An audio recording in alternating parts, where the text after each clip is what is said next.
Hello everyone, I'm so happy to be here today. This is a very short video. Actually, it could be even shorter, but I wanted you to at least relax, listen to the music, and enjoy the process.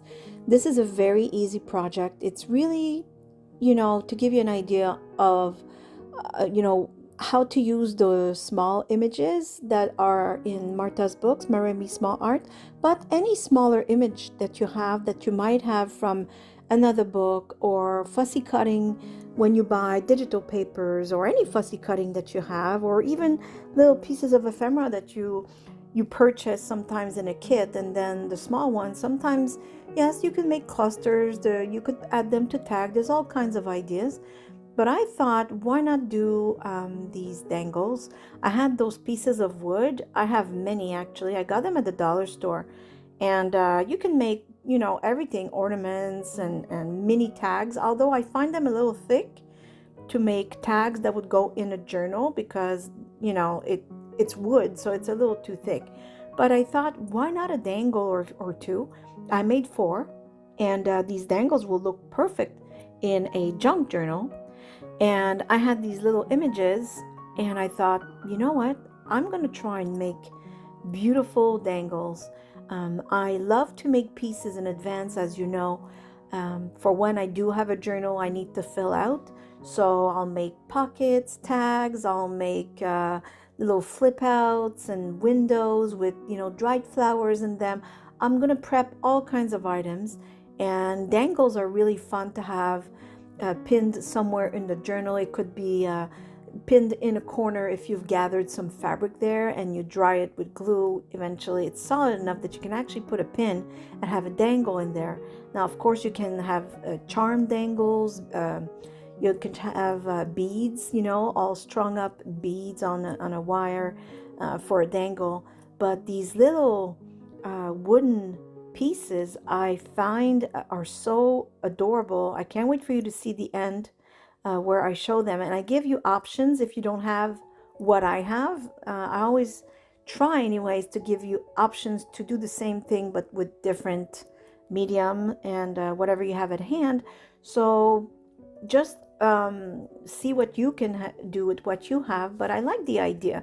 So I'm going to leave you on that, but I'll come back a little later in the video.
So here I'm applying a glossy medium.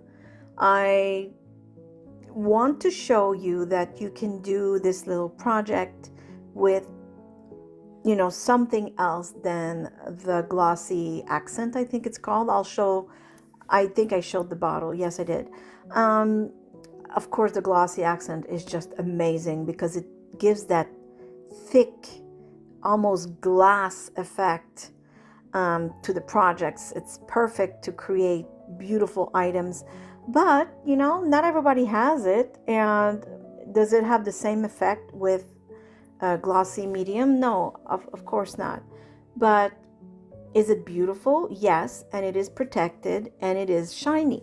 So I thought this would be perfect for this project because, like I said, I wanted to give you some options. Not everybody has everything, so you can work with what you have. Now I'm using the glossy accent. I absolutely love the effect. Now, some of you might say, oh my goodness, what is she doing moving it around like that? She'll have bubbles, blah, blah, blah. You know what? Actually, I did not. It was perfect. Um, I used to put a lot of glossy accent, way too much. I used to like pour it in the middle and then move the piece I was working on around until the glossy accent had moved, you know, to every side of my project, and even more than that, and just like drip on the sides. But then I would lose a lot of it. Like I'd be wasting a lot of it. So today I decided, no, you know what? I'm going to use the side of a big needle. As you saw, it's like a big um, needle that you use to finish your knitting projects and such. And it worked amazingly. I do have that little pin that you see there in case there are some little bubbles. You just have to pierce them delicately and it disappears. And you'll see in the end that it did disappear.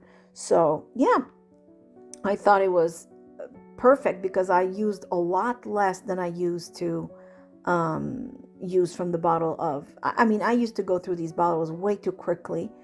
And this way, it has the same effect, but I'm saving myself a lot of glossy accents. So I'm going to leave you on that, and I'll be right back in a little bit.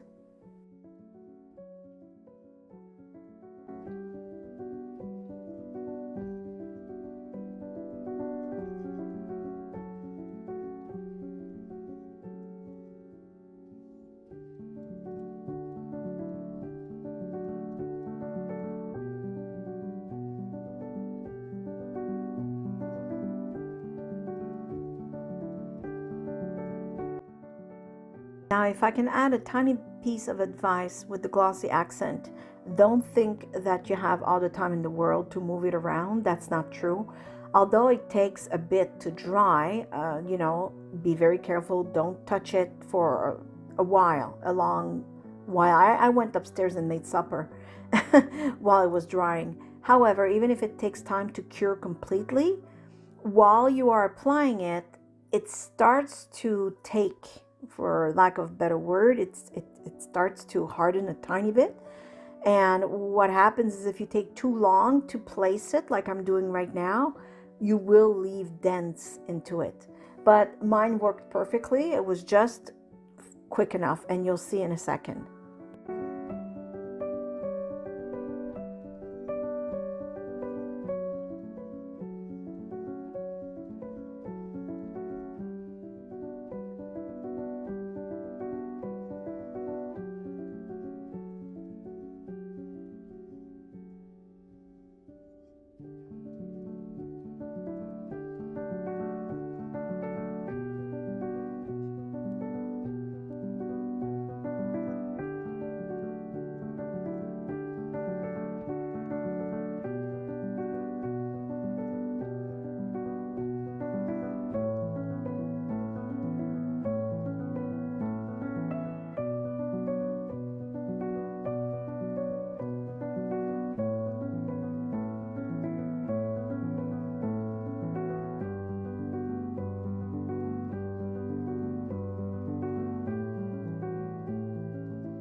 So as you can see, the glossy accent came out perfect. There's no bubbles. Everything is even. I am so happy with the result. So happy.